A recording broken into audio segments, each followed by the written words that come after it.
Hello दोस्तों, स्वागत है आपको हमारे यूट्यूब चैनल झारखंड कंपटीशन में। और सभी को पता है ही दोस्तों कि चौकीदार का वैकेंसी निकला हुआ है हर एक ज़िलों में लगभग, और वैकेंसी की अलग अलग तरह से प्रक्रिया चल रही है। ठीक है, तो आज का जो क्लास है दोस्तों, इसमें मैं आपको सिमडेगा जिला से संबंधित सामान्य ज्ञान का क्लास यहाँ पे लूँगा। और इसमें मैंने प्रयास किया है कि जितना अधिक से अधिक हो सके सारे पॉइंट को मैं यहाँ समाहित कर सकूं। ठीक है, तो चलिए यहाँ देखते हैं बिना देर किए। थोड़ा सा मैप को जानना ज़रूरी है दोस्तों। मैप जानने से क्या होता है ना कि आपको, अगर आप मैप समझ गए तो बहुत से प्रश्नों का हल आप यहीं से कर सकते हैं। ठीक है, कैसे वो देखिए, ये जो देख रहे हैं दोस्तों, ये है सिमडेगा जिला। ठीक है, देख रहे हैं। अब आपको अगर सवाल पूछ दे कि सिमडेगा से झारखंड के कौन कौन से जिला टच करते हैं, तो देखिए यहाँ गुमला, इधर खुटिया, इधर पश्चिमी सिंहभूम। ठीक है, और इधर आपका दक्षिण में ये उड़ीसा से टच करता है, और इधर में आपका छत्तीसगढ़ राज्य से, मतलब 2 राज्य से टच करता है, बाकी 3 जिलों से टच करता है। तो इस तरह से भी आपका, अगर ये मैप केवल आप याद रख लिए तो आपको इतने प्रश्नों का जवाब आप दे पाएंगे। ठीक है, कि मैंने सिमडेगा से 3 जिले टच करते हैं, और सिमडेगा से 2 राज्य की सीमा लगती है। ठीक है, अब इसको भी बात किया जाए तो अगर हम लोग बोल सकते हैं कि दक्षिण पश्चिम भाग में ही आपका जो सिमडेगा है दक्षिणी पश्चिमी भाग में ही है, या दक्षिण भाग में पूरा बोल सकते हैं, झारखंड का दक्षिण भाग में है। और इसमें और क्या चीज़ है दोस्तों कि ये जो है दक्षिणी छोटा नागपुर परमंडल का भाग है। कौन से परमंडल का भाग है? दक्षिणी छोटा नागपुर परमंडल का भाग है। ठीक है, चलिए आगे देखते हैं। अब ये रहा दोस्तों आपका मैप सिमडेगा जिले का। ठीक है, यहाँ देखिए सिमडेगा जिले का मैप, यहाँ सारे आपका जो प्रखंड है दिखलाया गया है। 1 2 3 4 5 6 7 8 9 10, टोटल आपका कितने प्रखंड है दोस्तों? 10। यहाँ 10 प्रखंडों को आपको दिखाया गया है। ठीक है, चलिए अब इससे संबंधित तथ्य मुख्य रूप से देखते हैं हम लोग। अब देखिए इसका गठन, सिमडेगा जिले का जो गठन है दोस्तों 30 अप्रैल 2001 को गुमला जिला से विभाजित होकर बना। कब इसका गठन हुआ? 30 अप्रैल 2001। एकदम इसको, ये डेट जो है ये प्रॉपर याद रखिएगा, इससे सवाल बनने के चांसेस हैं। ठीक है, अब किससे विभाजित होकर? तो गुमला जिले से विभाजित होकर। ठीक है, अच्छा, मुख्यालय इसका क्या कहलाता है? सिमडेगा कहलाता है। ठीक है, क्षेत्रफल 3774 वर्ग किलोमीटर है। कुल जनसंख्या अगर 2011 के अनुसार बात करें तो 5,99,578 जनसंख्या है। दशक की जनसंख्या वृद्धि दर 10 सालों में यहाँ जनसंख्या वृद्धि दर 16.58% दर्ज की गई थी। जनसंख्या घनत्व यहाँ बहुत कम है, 159। कह सकते पूरे जिला में, पूरे झारखंड में अगर बात की तो सबसे कम जनसंख्या घनत्व किसका है? इसका 159।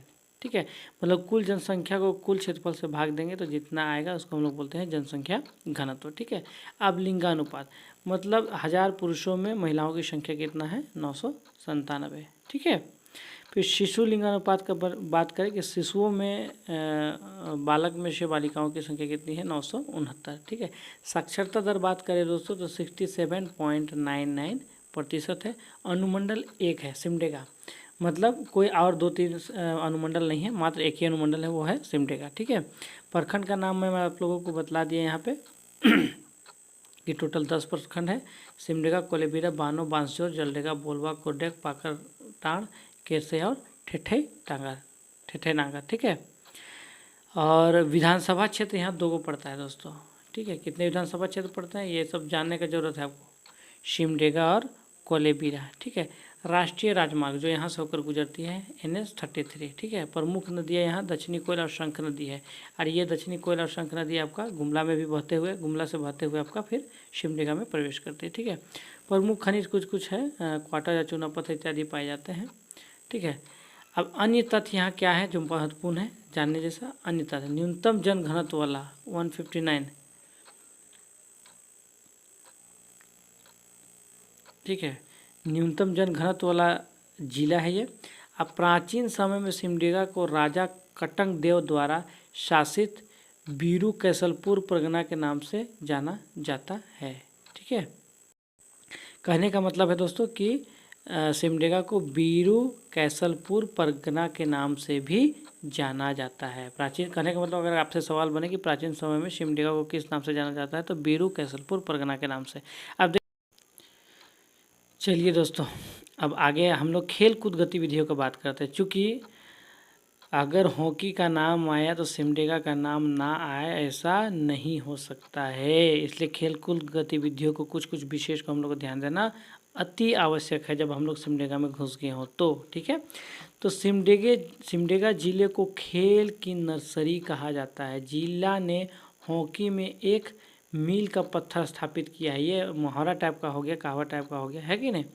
एक मील का पत्थर स्थापित किया मैंने। हॉकी से इतने खिलाड़ी तैयार किए हैं इसने, सिमडेगा से इतने तैयार हैं, इतने महारथी तैयार हैं कि कहना नहीं है। ठीक है, हालांकि इसमें फुटबॉल भी सिमडेगा में खेला जाता है। कई हॉकी खिलाड़ी हैं जो देश के लिए भी खेले हुए हैं।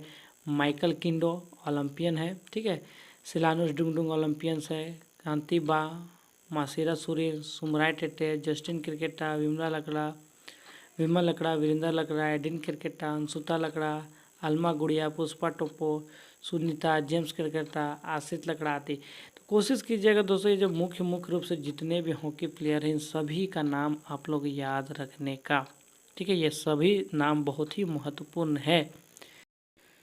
चलिए ठीक है दोस्तों, अब आगे हम लोग देखते हैं सिमडेगा के जो प्रमुख खिलाड़ी हैं उनके बारे में थोड़ा बहुत हम लोग चर्चा करते हैं। ठीक है, चलिए सलीमा टेटे के बारे में ही जीवन परिचय या सलीमा टेटे का परिचय हम लोग देखते हैं। ठीक है, कि सलीमा टेटे मैदानी हॉकी की खिलाड़ी। इनका जन्म झारखंड के सिमडेगा में 27 दिसंबर 2001 को हुआ था। यह सिमडेगा जिला की रहने वाली है। ठीक है, और इसमें थोड़ा सा क्या है दोस्तों कि अगर इनके प्रारंभिक जीवन का बात करें, इसमें कुछ थोड़ा सा और इम्पोर्टेंट दिया हुआ है कि सलीमा टेटे का जन्म झारखंड के बेहद गरीब परिवार में यहाँ छूट गया है। 27 दिसंबर 2001 को हुआ था। इनके पिता का नाम क्या था?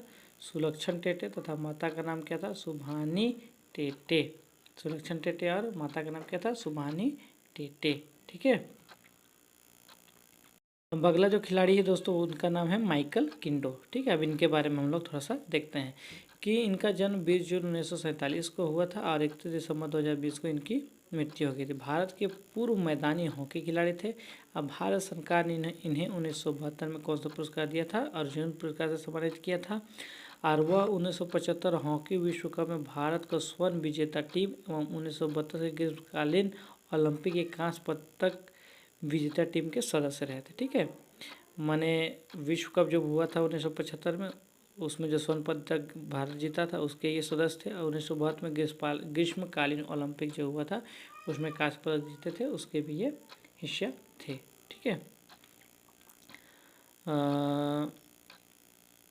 माइकल किंडो का कुछ व्यक्तिगत जीवन दिया हुआ है कि 20 जून 1970 झारखंड के सिमडेगा शहर में हुआ था। रिटायर होने के बाद वे हॉकी कोच भी रहे। उनका निधन 73 वर्ष की आयु में राउरकेला के IGH अस्पताल में 31 दिसंबर 2020 को हो गया। ठीक है, उनका मृत्यु हो गया, देख लिया आप लोग। मतलब माइकल किंडो जो है उनका जन्म 20 जून 1947 को झारखंड के सिमडेगा में हुआ। हॉकी कोच भी रहे और 73 साल की उम्र में राउरकेला के IGH अस्पताल में 31 दिसंबर 2020 को उनकी मृत्यु हो गई। ठीक है दोस्तों, चलिए आगे देखते हैं। अब हम लोग बात करते हैं सिल्वेनस डुंगडुंग। ठीक है, ये भी हॉकी खिलाड़ी है। सिल्वानुस डुंगडुंग भारत के पूर्व फील्ड हॉकी खिलाड़ी हैं। सिल्वानुस मॉस्को सोवियत संघ में आयोजित 1980 के ग्रीष्मकालिक ओलंपिक में स्वर्ण पदक विजेता टीम के सदस्य रह चुके हैं। उन्हें 2016 में ध्यानचंद पुरस्कार भी मिला है। उन्होंने भारतीय सेना में अपनी सेवाएं दी और 1988 में सेना की नौकरी से सेवानिवृत्त होने के बाद रांची में रहते हैं। ठीक है, अब यहाँ बात करते हैं अगला जो खिलाड़ी है मासीरा सुरेन। इनका जो जन्म है 18 नवंबर 1981 को हुआ था। ये भी जो है member of the Indian women's national field hockey team की सदस्य थी। She played with the team ये उस समय खेली थी जिस समय इंडिया गोल्ड जीता था मैनचेस्टर 2002 कॉमनवेल्थ गेम में। उस समय इस टीम की ये सदस्य थी मासीरा सुरेन। ठीक है, चलिए आगे देखते हैं। विमल लकड़ा। अब हम लोग बात करेंगे, एक खिलाड़ी हैं विमल लकड़ा। इनका जन्म 1980 को हुआ था। एक पूर्व भारतीय फील्ड हॉकी खिलाड़ी हैं जो राष्ट्रीय टीम के लिए मिडफील्डर के रूप में खेलते हैं। किस रूप में खेलते हैं? मिडफील्डर के रूप में। वह 2002 एशियाई खेलों में रजत पदक जीतने वाली टीम का हिस्सा थी। ठीक है, समझ गए यहाँ पे कि जन्म 4 मई 1980 को हुआ था, मिडफील्डर है खेलने वाले, और 2022 के एशियाई खेल में उन्होंने रजत पदक जो जीता था उस टीम के ये सदस्य थे। ठीक है,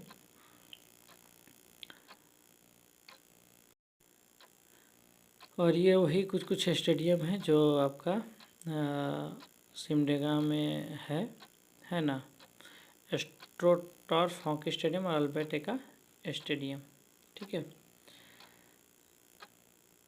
एक महत्वपूर्ण लेडी है वंदना टेटे, इनके बारे में भी थोड़ा सा देख लेते हैं कि वंदना टेटे का जन्म 1969 आयु में 13 सितंबर 1969 को हुआ था, सामटोली सिमडेगा झारखंड भारत में। और इनका पेशा शिक्षा, लेखक और राजनीतिक में था। ये झारखंड आंदोलन में भी भाग ली थी। और इनके प्रमुख उल्लेखनीय देखिए आपका लेख है कुछ कुछ। ठीक है, इनको कुछ कुछ खिताब भी मिला था कि आदिवासी पत्रकारिता के लिए झारखंड सरकार का राज्य सम्मान 2012 संस्कृति मंत्रालय भारत सरकार द्वारा 2013 में सीनियर फेलोशिप का खिताब मिला था। ठीक है, इनके हस्बैंड का नाम अश्विनी कुमार पंकज है। इनके बच्चे हैं युद्ध पंकज राठौड़ संतोष, और रिश्तेदार और भी है प्यारा करके टाइटल रिश्तेदार है ना। अब हम लोग देखेंगे दोस्तों कि सिमडेगा के जो प्रमुख पर्यटन स्थल है उन सभी के बारे में डिटेल में। ठीक है, अब बात करें हम लोग केलाघाग बांध। ये जो देख रहे हैं दोस्तों, ये केलाघाग बांध का ही पिक्चर है। ठीक है, चलिए इसमें क्या है कि केलाघाग बांध जो है वो किस नदी पर है? छिंदा नदी पर बना हुआ है। ये चारों से पहाड़ियों से घिरा हुआ है और ये बहुत ही आकर्षक, और केलाघाग में पर्यटकों को ठहरने के लिए गेस्ट हाउस भी बना हुआ है। ठीक है, इसमें मुख्य रूप से इतना है। इसके बाद हम लोग बात करेंगे राम रेखा धाम। ये राम रेखा धाम जो है दोस्तों ये भी एक पर्यटन स्थल है। ये पहाड़ी की चोटी पर स्थित है और हर साल कार्तिक पूर्णिमा के दौरान यहाँ 3 दिनों का मेला लगता है। और ऐसा माना जाता है कि यहाँ जो है ऐसा कहा जाता है कि भगवान राम, सीता और भाई लक्ष्मण के साथ इस स्थान पर आए थे। ठीक है, मतलब इस स्थान पर आए थे जहाँ पे पैरों के निशान भी मिलते हैं, ऐसा माना जाता है। जैसे अग्निकुंड, चरण पादुका, शिला चूल्हा, गुप्त गंगा आदि जैसे कुछ पुरातात्विक संरचना यहाँ पे मिलती है। ठीक है, और एक चीज़ इसमें महत्वपूर्ण है दोस्तों कि कैसलपुर बीरूगढ़ राजघराने ने इस स्थान की खोज की और इसे विकसित भी किया। ठीक है, उसके बाद है अगला जगह दंगड़ी। क्या है? दंगड़ी। दंगड़ी बोलबा ब्लॉक में स्थित है। यहाँ का झरना पर्यटकों को बहुत आकर्षित करता है। ये पिकनिक स्पॉट है और पिकनिक स्पॉट के रूप में विकसित किया गया है और यह सिमडेगा से मात्र 45 किलोमीटर और केसर से 25 किलोमीटर की दूरी पर है। इसमें इतना ही है कि दंगड़ी जो है वो बोलबा ब्लॉक में है और यहाँ का जो झरना है पर्यटकों को बहुत लुभावन लगता है। केतुंगा धाम। ठीक है, ये जो केतुंगा धाम है दोस्तों, ये भारतीय पुरातात्विक सर्वेक्षण के अनुसार यह स्थान बुद्ध काल का है, ऐसा माना जाता है। केतुंगा धाम में बुद्ध की कई मूर्तियां भी मिली है। सम्राट अशोक ने कलिंग युद्ध के बाद पाटलिपुत्र लौटते समय इन मूर्तियों की स्थापना की थी, ऐसा माना जाता है। ठीक है, ऐसा इतिहास कहता है। फिर हम लोग बात करते हैं राजडेरा। राजडेरा जो है दोस्तों सिमडेगा के ठेठे टांगर में स्थित है। छिंदा नदी पर एक झरना जो एक प्रसिद्ध पिकनिक स्थल है। ठीक है, फिर भैरव बाबा पहाड़ी। भैरव बाबा पहाड़ी जो दोस्तों सिमडेगा के फुलवा टांगर में स्थित एक गुफा है। यह गुफा मानव जैसे दिखने का कारण पर्यटकों को आकर्षित करता है। गुफा का आकृति कैसा है? मानव जैसा। ठीक है, मानव जैसा दिखाई देता है। ठीक है, फिर है भंवर पहाड़। भंवर पहाड़ ये दोस्तों का कोलीबिरा में है। यह काली मधुमक्खियों के मौजगी के लिए बहुत प्रसिद्ध है और प्राचीन काल में मधुमक्खियों का उपयोग सैनिकों द्वारा किया जाता था। ठीक है, प्राचीन काल में सैनिकों द्वारा इसका उपयोग किया जाता था। आज छोटी पहाड़ों पर गुलेची के फूल, पहाड़ी पर छोटे घरों में रहने वाले ग्रामीण के लिए प्रकृति का उपहार है ये। ठीक है, ये इनका खूबसूरती का भान हो रहा है। आप देखिए आंजन पीर साहब का मजार। ये जो मजार है दोस्तों आपको कोलीबिरा पुलिस स्टेशन के परिसर के अंदर है और सामाजिक पुलिसिंग का एक प्रतीक है माना जा सकता है और मजार का एकमात्र उदाहरण है। यहाँ क्या होता है कि हर साल उर्स मेला लगता है, सभी समुदाय के लोग इसमें भाग लेते हैं। ठीक है, समझ गए कि अंजार पीर साहब का मजार जो है वो कोलीपुरा पुलिस स्टेशन में है और सामाजिक पुलिसिंग का एक प्रतीक है। इसमें उर्स मेला लगता है जिसमें सभी समुदाय के लोग भाग लेते हैं। फिर है बानडुर्गा। बानडुर्गा जो है शक्ति की देवी का पवित्र स्थान है। ठीक है, और सिमडेगा के बोलबा ब्लॉक में है। किस ब्लॉक में? बोलवाइया स्थान एक पिकनिक स्थल भी है। ठीक है, बानडुर्गा शक्ति जो है देवी का पवित्र स्थल ये कहाँ है? बोलबा ब्लॉक में। अर्जुन दोहा। अर्जुन दोहा भी एक पिकनिक स्थल है जो सिमडेगा शहर से 15 किलोमीटर की दूरी पर है। यह भी छिंदा नदी द्वारा निर्मित चट्टानों से बना है जो घने वनस्पतियों से घिरा है और पर्यटकों के लिए आकर्षण का केंद्र है। ठीक है, हालांकि सिमडेगा में यही सब कुछ महत्वपूर्ण चीज़ है दोस्तों, और कुछ जो बहुत छूट जाएगा आप लोग के लिए, मैं कोशिश करूँगा इसको जल्द ही कि सिमडेगा का ऑब्जेक्टिव सारा को समाहित करते हुए मैं आप लोग के सामने लाऊं और वो आप लोग के लिए बहुत उपयोगी साबित हो। ठीक है, तो आज का क्लास यहीं समाप्त करते हैं दोस्तों। जय हिंद, जोहार।